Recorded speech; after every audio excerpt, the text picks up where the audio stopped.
जय श्री कृष्ण। आप देख रहे हैं आपका अपना चैनल एस्ट्रो मिस्ट्री। इस सप्ताह ग्रहों का गोचर आपके मन में थोड़े असमंजस की स्थिति पैदा कर सकता है, जिसके कारण धन के लेन देन और व्यापारिक समझौतों में आपको बेहद सतर्क रहने की आवश्यकता होगी।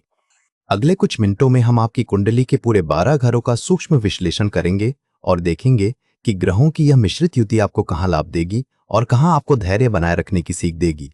इसके बाद वीडियो के अंतिम सेक्शन में हम बात करेंगे उन अचूक उपायों की जो इस औसत समय को आपके भाग्य में शुभता से लॉक कर दें। मित्रों, इस वीडियो को आपकी चंद्र राशि के मुताबिक तैयार किया गया है। चंद्र कुंडली आपके मन के विचार, फीलिंग्स, अंतर्मन और मानसिक सुकून को बयां करती है। तो चलिए बिना किसी देरी के वीडियो को शुरू करते हैं। बात करते हैं मिथुन राशि के स्वामी बुध की। बुध इस समय कर्क राशि में वक्री अवस्था में सामान्य प्रभाव के साथ स्थित है। मित्रों, इस सप्ताह आपको ओवरऑल साधारण परिणाम दिखेंगे, जिसके बारे में हम आगे डिटेल में बात करेंगे। प्रथम भाव आपके प्रतिबिंब को दर्शाता है। इस भाव में सूर्य और बुध के प्रभाव में यह समय आपको अच्छे परिणाम देगा। आपका नेचर बहुत ट्रांसपेरेंट होगा। आप हर बात साफ बोलने की हिम्मत रखेंगे। आप हर नई चीज को सीखने और समझने के लिए हमेशा तैयार रहेंगे। आपके चेहरे पर एक अलग ही चमक दिखेगी जो आपके अंदरूनी स्वास्थ्य को दर्शाएगी। आप अपनी बुद्धिमानी और फुर्ती के तालमेल से हर काम को बहुत स्मार्टली निपटाएंगे। आप खुद को लेकर काफी भरोसा महसूस करेंगे और अपने दम पर नई शुरुआत करने को तैयार रहेंगे। आप अपनी बुद्धिमानी और हाजिर जवाबी के दम पर हर सिचुएशन को संभालने का भरोसा रखेंगे। चलते हैं द्वितीय भाव की ओर। द्वितीय भाव आपकी संपत्ति और अव्यक्ति को दर्शाता है। इस भाव में चंद्र और बुध के प्रभाव में यह समय आपको अच्छे परिणाम देगा। आपकी मीठी और सौम्य वाणी धन संचय करने में बहुत मददगार साबित होगी। माता के सहयोग और आशीर्वाद से आपकी आर्थिक स्थिति में बड़ा सुधार आएगा। डेयरी, पानी या सफेद वस्तुओं से जुड़े बिजनेस की डीलिंग में आपकी विनम्र भाषा बहुत काम आएगी। माता के संस्कारों और उनके आशीर्वाद से आपकी बोली में एक अद्भुत मिठास और सौम्यता झलकने लगेगी। पारिवारिक तालमेल और आपसी समझबूझ से आपका घर खुशियों का मुख्य केंद्र बन जाएगा। घरेलू सुख सुविधाओं के बढ़ने से परिवार के सभी सदस्यों के बीच उल्लास का माहौल रहेगा। चलते हैं तृतीय भाव की ओर। तृतीय भाव आपके साहस और संवाद को दर्शाता है। इस भाव में मंगल, राहु और केतु के प्रभाव में यह समय आपको काफी कठिन परिणाम देगा। कम दूरी की यात्राओं में आपकी घबराहट और गलत रणनीति साफ दिखाई देगी। भाग्य की बेरुखी से आप नए और लीक से हटकर जोखिम उठाने से पूरी तरह डरेंगे। यात्राओं के दौरान एकांत खोजने के चक्कर में भाई बहनों की उपेक्षा होगी। दूर के स्थानों के चक्कर में भाई बहनों के घरेलू मामले बिगड़ सकते हैं। पड़ोसियों के साथ तनावपूर्ण व्यवहार से पुराने विवादों को शांत करने के प्रयास बिगड़ेंगे। आपकी शंकालु नजर के कारण किसी बड़े रिस्क को टालने की कोशिशें सफल नहीं होंगी। चलते हैं चतुर्थ भाव की ओर। चतुर्थ भाव आपके आधार को दर्शाता है। इस भाव में बुध के प्रभाव में यह समय आपको अच्छे परिणाम देगा। आपकी बुद्धिमानी और हाजिर जवाबी से घरेलू सुख साधनों में लगातार बढ़ोतरी होगी। पारिवारिक सुख को बढ़ाने के लिए आपके द्वारा बनाई गई योजनाएं सफल रहेंगी। माता के साथ वैचारिक तालमेल बैठने से आपकी मानसिक शांति और मजबूत होगी। आपकी बुद्धिमानी और तार्किक क्षमता से घर का माहौल हमेशा खुशनुमा बना रहेगा। पारिवारिक बातचीत में आपकी चतुराई पुराने पारिवारिक विवादों को हमेशा के लिए खत्म करेगी। माता के साथ अच्छे तालमेल से आपके घरेलू और पारिवारिक आधार को एक नई ताकत मिलेगी। अब देखते हैं पंचम भाव की ओर। पंचम भाव आपकी रचनात्मकता और प्रेम को दर्शाता है। इस भाव में शुक्र के प्रभाव में यह समय आपको अच्छे परिणाम देगा। मनोरंजन और कला के प्रति झुकाव से आपकी रचनात्मक प्रतिभा बहुत तेजी से निखरेगी। सौंदर्य शास्त्र की अच्छी समझ होने के कारण आपकी कलात्मक कृतियों में बहुत आकर्षण होगा। आपकी कल्पनाशीलता और रचनात्मक विचार बच्चों को कला या साहित्य के क्षेत्र में बड़ी सफलता दिलाएंगे। रोमांटिक और खुशमिजाज स्वभाव के कारण बच्चों के साथ आपका रिश्ता हमेशा मित्रवत बना रहेगा। आपकी कलात्मक अभिरुचि और सौंदर्य बोध प्रेम संबंधों में एक नया रोमांटिक रंग और आकर्षण जगाएगा। आपकी कल्पनाशीलता और रचनात्मक विचार पार्टनर के साथ आपकी लाइफ को बेहद खूबसूरत बनाएंगे। आगे देखते हैं आपके छठे भाव को। षष्ठ भाव आपकी चुनौतियों को दर्शाता है। इस भाव में मंगल और गुरु के प्रभाव में यह समय आपको काफी अच्छे परिणाम देगा। प्रतिस्पर्धा की भावना को काबू में रखने से ब्लड प्रेशर नियंत्रित रहेगा।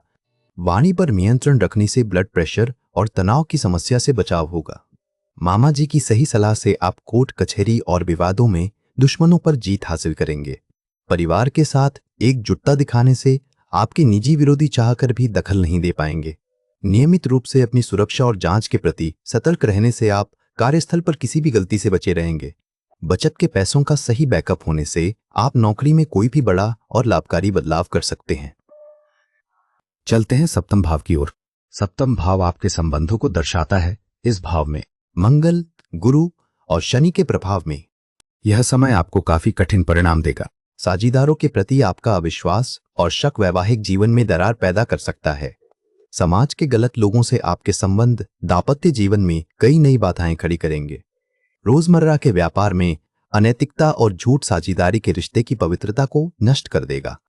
आपकी गैर जिम्मेदारी और वादे पूरे ना करना साझेदारी के रिश्ते में अविश्वास पैदा करेगा। आपका अत्यधिक गंभीर और संदेही स्वभाव सामाजिक कूटनीति की हर नींव को हिला देगा। करियर में रुकावट या पद का घमंड समाज में आपके कूटनीतिक मान सम्मान को ठेस पहुंचाएगा। अब देखते हैं आठवें भाव में। अष्टम भाव आपके गूढ़ पक्ष को दर्शाता है। इस भाव में बुध, गुरु और शनि के प्रभाव में यह समय आपको काफी अच्छे परिणाम देगा।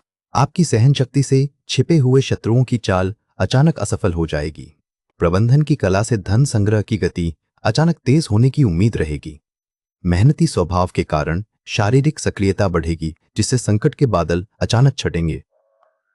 आपकी मीठी वाणी से घर का माहौल सुधरेगा, जिससे अचानक सेहत में बड़ा लाभ दिखेगा।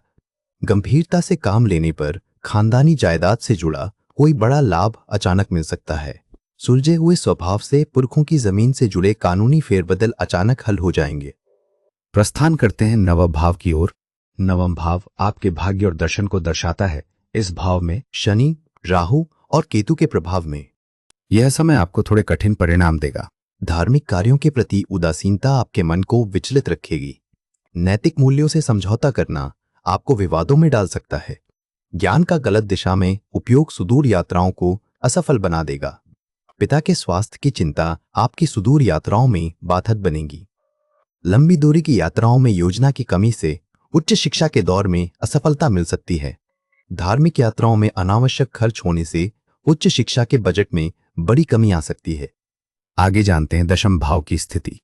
दशम भाव आपके कर्म और स्थिति को दर्शाता है। इस भाव में गुरु और शनि के प्रभाव में यह समय आपको काफी कठिन परिणाम देगा। सेहत में उतार चढ़ाव रहने से मन कमजोर होगा, जिसके कारण आप अपने काम पर ध्यान नहीं लगा पाएंगे। आपके स्वभाव में आलस बढ़ने से आपके काम की रफ्तार धीमी होगी, जिससे आपकी नौकरी पर खतरा मंडरा सकता है। ऑफिस में अपने धन का गलत प्रदर्शन लोगों के बीच आपकी इज्जत को कम करेगा। पेशावर जिंदगी में थोड़ी सी भी मुसीबत आने पर घबरा जाना समाज में आपके नाम को खराब करेगा। धार्मिक कामों से दूरी बनाने के कारण लोग आपके बारे में गलत बातें करेंगे और आपकी साख कमजोर होगी। ऑफिस में बहुत ज्यादा नियम कानून थोपने के कारण आपकी साख कमजोर होगी और लोग आपके खिलाफ बातें करेंगे। चलते हैं 11वें भाव की ओर। एकादश भाव आपकी उपलब्धियों को दर्शाता है। इस भाव में मंगल और केतु के प्रभाव में यह समय आपको काफी कठिन परिणाम देगा। बड़े भाई बहनों के साथ बेवजह बहस करने का आपका जज्बा धन लाभ के रास्ते बंद कर सकता है। छोटे भाई बहनों से खुद को पूरी तरह अलग कर लेने की आपकी इच्छा कमाई के रास्ते बंद कर सकती है। अनावश्यक क्रोध और जल्दबाजी आपके जीवन के बड़े लक्ष्यों को नुकसान पहुंचा सकते हैं। अनावश्यक कम दूरी की यात्राएं आपके बड़े सपनों को पूरा होने से रोकेंगी। जल्दी मुनाफा कमाने की जिद आपको बड़े व्यावसायिक संगठनों में बदनाम कर सकती है। खराब संवाद शैली आपकी बातचीत को अप्रभावी बनाएगी, जिससे लोग आपके दायरे से बाहर निकल जाएंगे। चलते हैं 12वें भाव की ओर। द्वादश भाव आपके अंतर्मन को दर्शाता है। इस भाव में मंगल, शुक्र और शनि के प्रभाव में यह समय आपको काफी अच्छे परिणाम देगा। साहसिक कार्यों या नए अनुभवों पर किया गया खर्च आपको भविष्य में अच्छे रिटर्न दे सकता है। कार्यक्षेत्र में बड़े बदलावों या नई तकनीकों को शामिल करने का खर्च आपके काम को बढ़ाएगा। सुदूर और निर्जन स्थानों की यात्राओं से आपको वैराग्य और आंतरिक स्वतंत्रता का बोध होगा। पिता के दिए आत्मज्ञान की वजह से संसार के प्रति आपका नजरिया पूरी तरह से बदल जाएगा। संसार की भागदौड़ से दूरी बनाने की आपकी कोशिशें आपको मानसिक रूप से पूरी तरह तरोताजा कर देंगी। समाज में आपकी साख और मान सम्मान बढ़ने से आपका पुराना मानसिक तनाव पूरी तरह मिट जाएगा। मित्रों, आइए जानते हैं आपकी कुंडली पर अशुभ ग्रहों का प्रभाव कम करने के लिए कुछ उपाय। केतु के लिए आप मंगलवार या शनिवार को व्रत रखें और कुत्तों को मीठी रोटी या बिस्कुट खिलाने के बाद ही स्वयं भोजन करें। शनि के लिए आप शनिवार को दिन भर उपवास रखें और सूर्यास्त के बाद पीपल के पास दीपक जलाकर ही भोजन ग्रहण करें। मित्रों, अपेक्षा है कि आप इस वीडियो से लाभकारी जानकारी प्राप्त करके अपने जीवन को सरल और सुंदर बना सकें। कृपया वीडियो को लाइक और चैनल को सब्सक्राइब अवश्य करें। धन्यवाद।